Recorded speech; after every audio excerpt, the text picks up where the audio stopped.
Welcome to the 2017-2018 NBA preview. My name is Josh, your Enviers, and today we're covering the 20th ranked team in the preview, the Los Angeles Lakers. Huge inspiration from Grantland. Like usual, this series isn't based off of playoff wins and who's going to win a championship. This is simply based off of win-loss record of the regular season.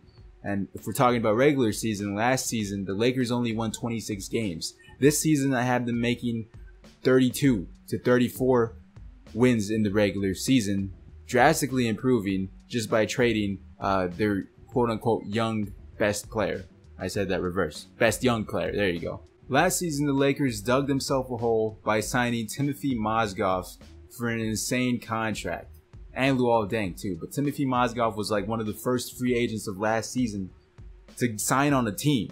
And during that offseason period, that's when players are getting paid the most. This year, a lot of those Timothy Mozgov-esque players aren't getting paid that much because they saw how Timothy Mozgov got paid and he just wasn't doing anything. So teams are like, nah, we good. We're not trying to sign players like this. So if anything, Timothy Mozgov is a Lakers legend for them paying them that much. It was Brandon Ingram's first year, so they also decided let's pay Luol Deng. And Luol Deng on paper, a solid choice, but I don't know if he just didn't get the opportunities like he did in prior teams, but he wasn't performing for them. The one bright spot was D'Angelo Russell, but now D'Angelo Russell is no longer on this team. Apparently to Magic Johnson, he just couldn't be the leader the Lakers wanted him to be. So let's see how the Lakers improved this offseason by trading D'Angelo Russell away, and let's see what else they got besides that. So here are the offseason moves by the Los Angeles Lakers. Similar to the Pacers I covered in my last episode, they have a variety of young talent and veteran talent. I feel like that's a recipe for success, like I said in my last episode. They were able to acquire Kentavious Caldwell-Pope in free agency for 1 year.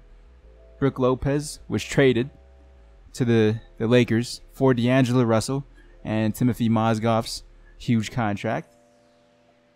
I don't know how I feel about them giving up on D'Angelo Russell so early, but as of right now, they're in the Paul George sweepstakes. Kentavious Caldwell-Pope, like I said, 1 year deal. Brook Lopez, expiring contract. They're setting themselves up to do something in this upcoming NBA offseason, whether it's sign Paul George or sign another big name free agent. They're setting themselves up to be in this perfect spot with a whole lot of cap if they're able to trade guys like Luol Deng and Corey Brewer away. Even Corey Brewer, I believe he's expiring. So a lot of expirings and young talent looking good for this year and hopefully even better for next year. What they lost besides D'Angelo Russell and the money man Mozgov, they lost Nick Young. Really, he was the only other guy besides Russell and Mozgov worth mentioning, because all the other guys, role players, bench players at best, that didn't bring a lot of value to this Lakers team last season. And now Nick Young might be one of those said players for the Golden State Warriors now that he's on a stacked team. Might just win a championship too. Moving on to the draft class that the Lakers were able to draft. I absolutely love the players they drafted. Besides Lonzo Ball, I feel like the rest of the guys were completely underrated and can possibly be steals of this year's draft. I love the Kings draft class, but this Lakers draft class as well is right up there with them and the Hornets in my opinion. If not better. We'll just have to wait and see how these players pan out in the future.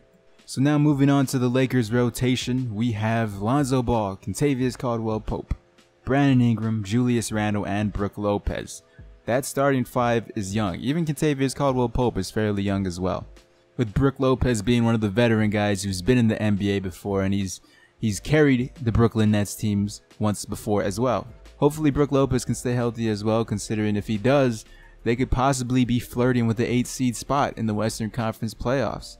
I highly doubt that, considering I do have 3 teams in the Western Conference where I just don't know which one to put as the 8th seed because they're all so good in my opinion, but they probably won't be good once the season starts. They do have a pretty solid bench as well. Jordan Clarkson, Corey Brewer, Luol Deng, Larry Nance, and Zubac. A nice mixture of young players and veterans that can hopefully win more games than they did last year. Last year they were the 3rd worst team. This year I don't see that happening again for the Lakers. But still, the Western Conference is always tough, and I honestly don't believe this Lakers team as it stands right now can make an 8th seed in the playoffs. They'll get pretty close though. They'll definitely get pretty close, especially if Lonzo Ball plays the way LeVar Ball says he can. So overall, pretty solid rotation and offseason moves.